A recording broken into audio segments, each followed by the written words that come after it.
I really wonder what goes on in the minds of people who have been convicted and they're on death row. They're waiting to be killed legally by the state.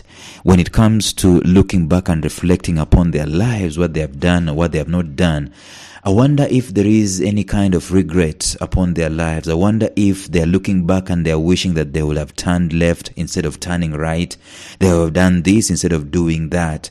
I wonder what goes on in their minds, and I wonder if they reflect about the potential that they did have or they still do have.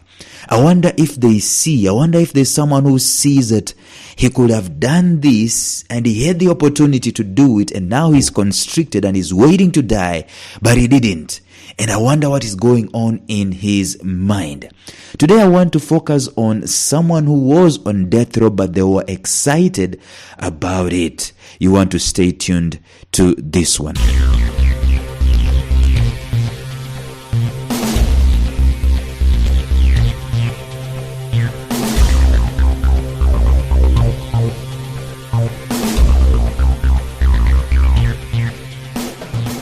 Welcome to the Life Signatures podcast with Lawrence Namale.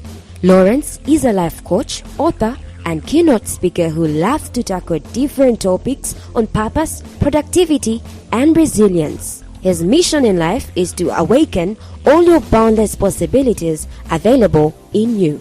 Life Signatures podcast is dedicated to bring to reality every single person who knows that deep down in their gut, there's got to be more to life than this. And now, here is your host, Lawrence Namale.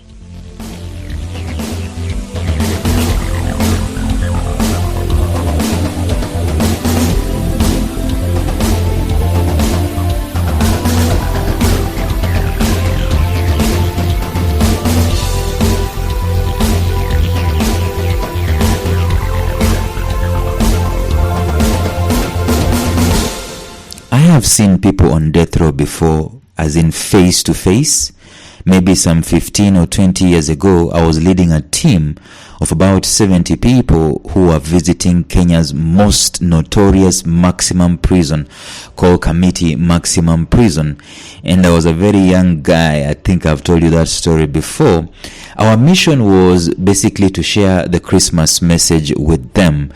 And there were some guys who were on death row that we were to talk to. Looking at them, there was no big deal going on in their minds. I mean, if they were regretting, you will not see that they are regretting, and so on and so forth. But I can assure you this, in the silence of their existence, in the solitude of their minds, these people were thinking about what could have been, and now probably it is not possible to be. They were thinking of what potential, what possibility their lives would have brought, and now that life was no longer something that is tenable, no longer something that is possible, because they were on death row according to the things that they had done in life. But make no mistake about it, the person who is on death row could be no different from you and I who are free out here. There could be no big difference. I saw their faces. It's the same expression I saw in their faces. It's the same expression I see in people's faces who are out here in the free, who are not convicted. It is basically the same. But what I'm saying is that when you take someone to solitude, when they start reflecting about the possibilities, probably the infinite possibilities that could have happened in their lives, then there's going to be a difference.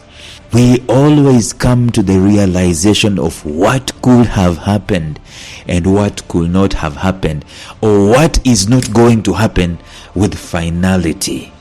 All of us, whether we are on death row or we are not. And probably one of the most profound statements I ever heard or read were written by a man who was on death row.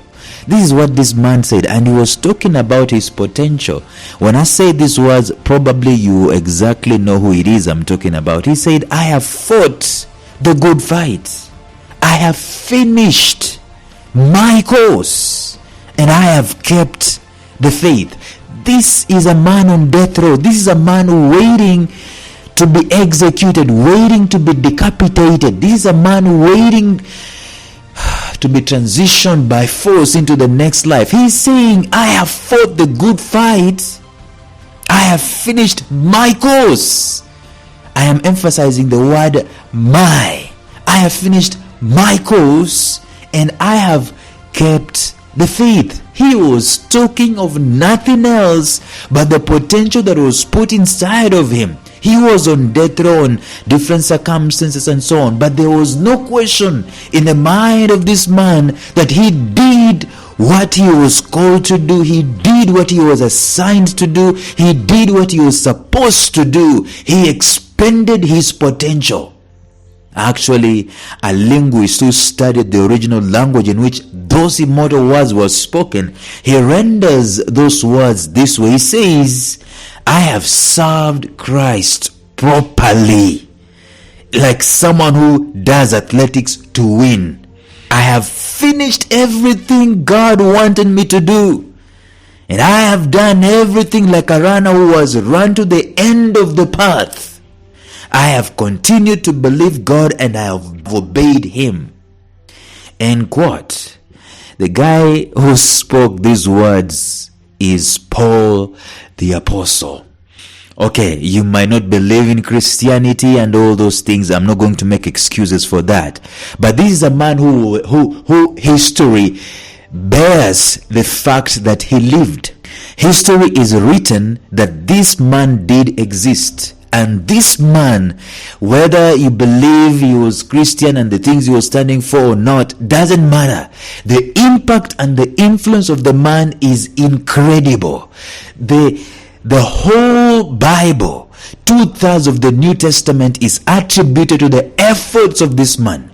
His known world, he made an effort that the moment he was existing, the time he was existing, his known world, at least every nook and cranny of his known world, knew about his existence and what he was standing for. Can you imagine on death row saying, I have fought the good fight. I have finished my course. I have kept the faith. As in, there is no regrets.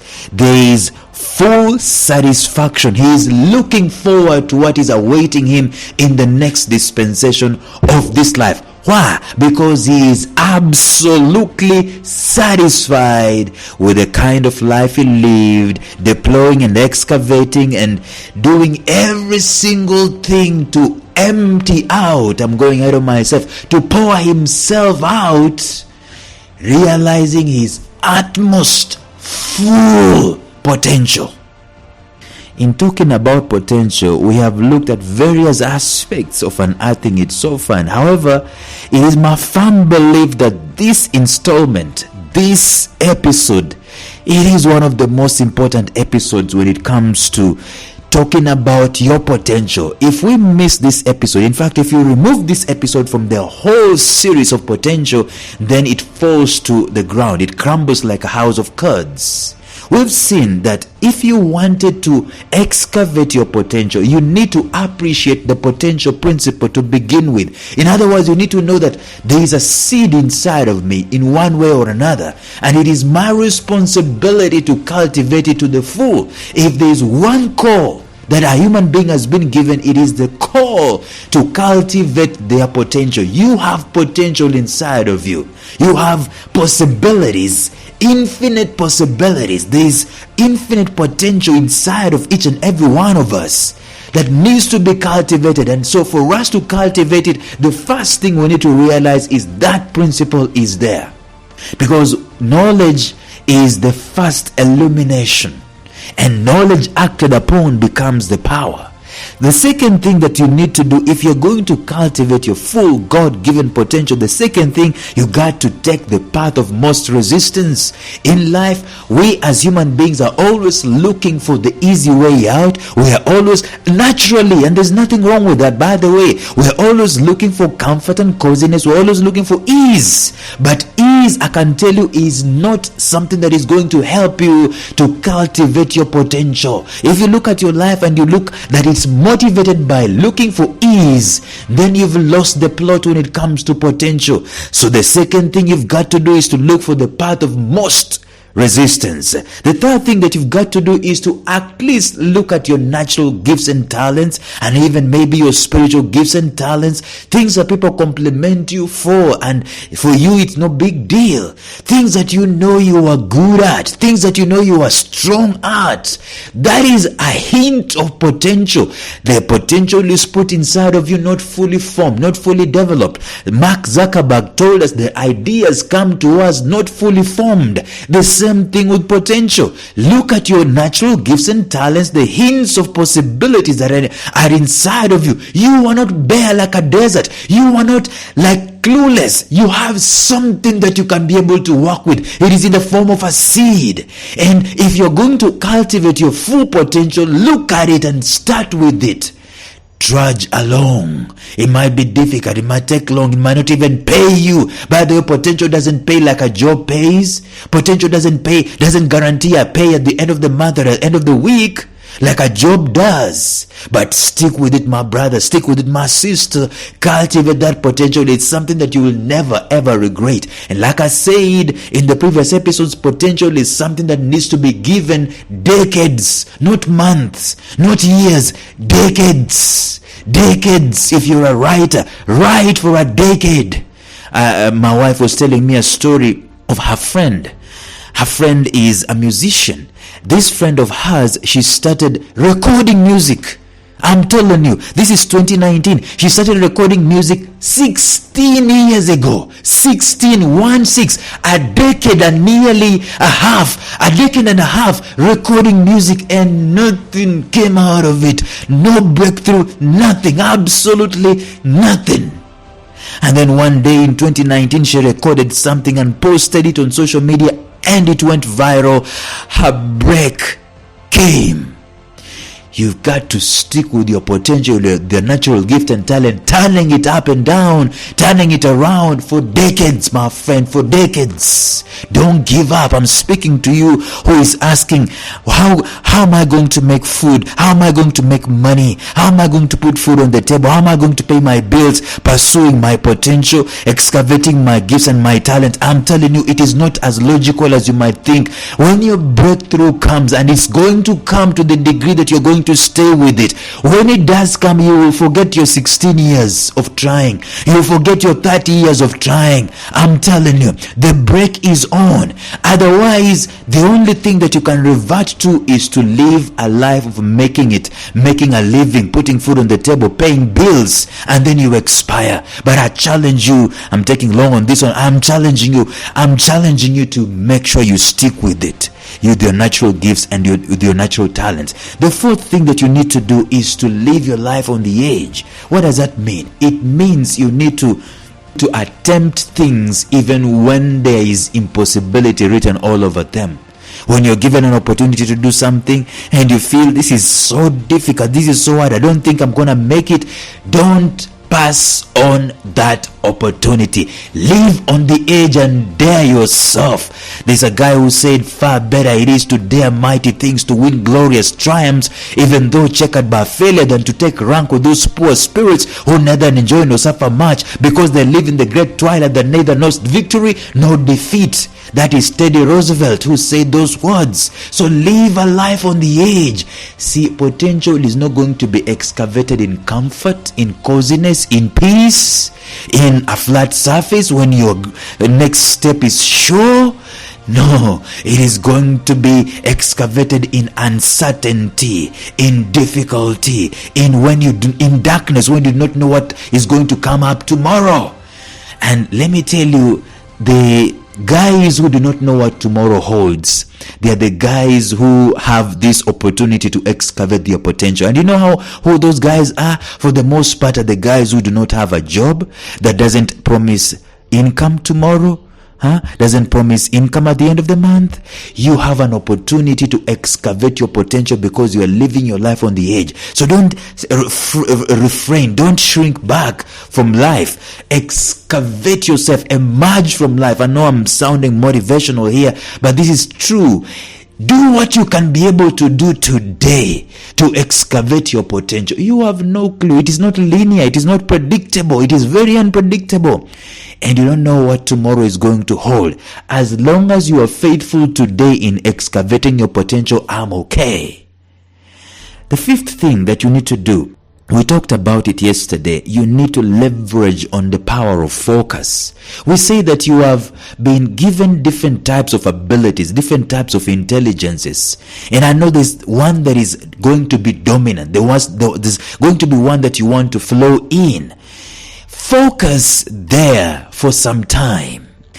And focus there for some decades. That's what I've been talking about. And don't break the focus. That is how you're going to make sure that you are fulfilling your God-given potential. Today, I want us to close this episode with this one nugget. If you're going to excavate your God-given potential, my friend, you are going to get locked into your life purpose.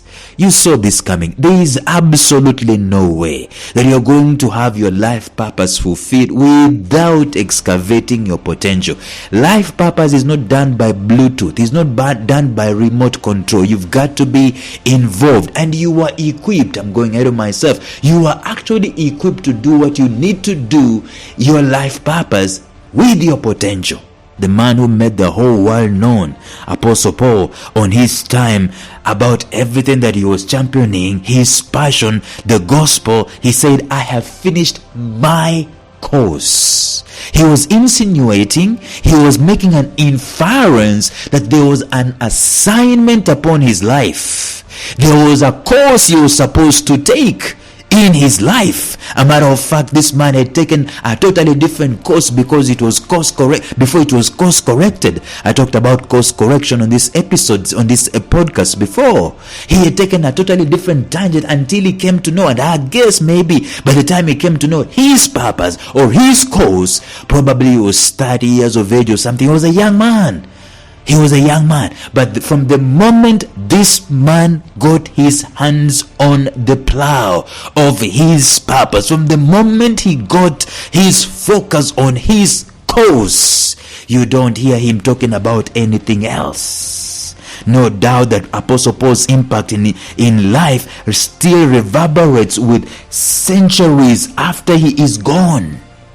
The key to his astounding success is found in the singleness of purpose. He says, this one thing I do, I forget what lies behind and I press on, I press forward.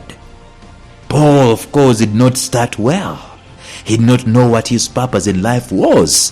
But when he did, you find no reference to any other activity that he was doing other than his life purpose, to such an extent that he said, I am prepared to die. Reminds me of this guy called Nelson Mandela some time back, who he said, this is an ideal that I have fought. I have fought against black supremacy. I have fought against white supremacy. I have done this and I have done that. It is an ideal that I cherish, and if need be, it is an ideal that I'm prepared to die. And Apostle Paul was actually prepared to die. He did not know his purpose when he was doing a 40 days fast. He knew his purpose when he was in action. Actually, it was contrary to what his purpose in life was. He was doing something contrary to what his purpose in life is. My hint to you, if you wanted to discover what your purpose is, don't sit there and wait for it to come. Get involved with something, anything. Do something.